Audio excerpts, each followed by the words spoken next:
नमस्कार दर्शक बंधु मो सुजाता आपण मन स्वागत जनावि मो हांडीशाल को। आज आम बेबीकॉर्न चटपटा रेसिपी गोटे बनइबार शिखा। तेज चलते आरंभ करवा आज रेसिपी। मुझे यहाँ बेबीकॉर्न 500 ग्राम नहीं धोईकी लेंथ वाइज कट कर नहीं।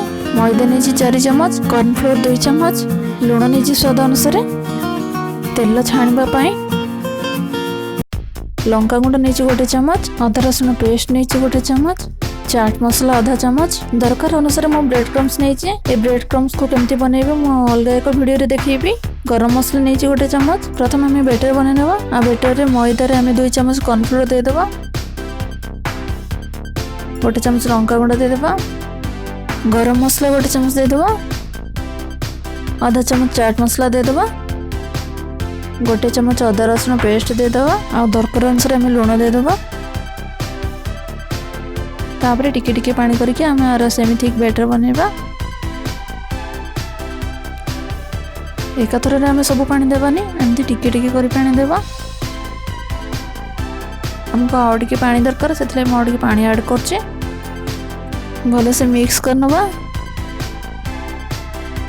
हमको बैटर यही कंसिस्टेंसी दरकार। बेबीकॉर्न को आम ये बैटर रे डीप करनबा।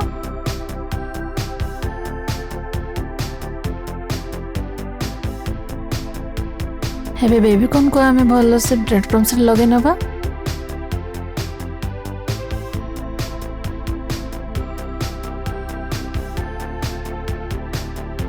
देखो तो ठीक यही पर हेबा दरकार। मु बाकी सब को भी एमती बने नोची। तापर जीवा छाणीबा प्रोसेस को। तेल गरम हेकी अछि। एबे आम बेबीकॉर्न पके नबा।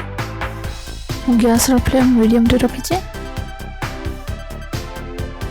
आर कलर चेंज हे गलानी। आबे आम कोल्टे नबा।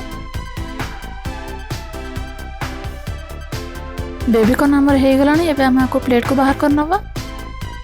मु बाकी सब को भी एमती बने नोचे। आशा करूँ वीडियोटी आपण मानू निश्चित भाव भल लगे। वीडियोटी भल लगे लाइक शेयर और कमेंट करने को जमार भूलिबेनी। रहुछि नमस्कार।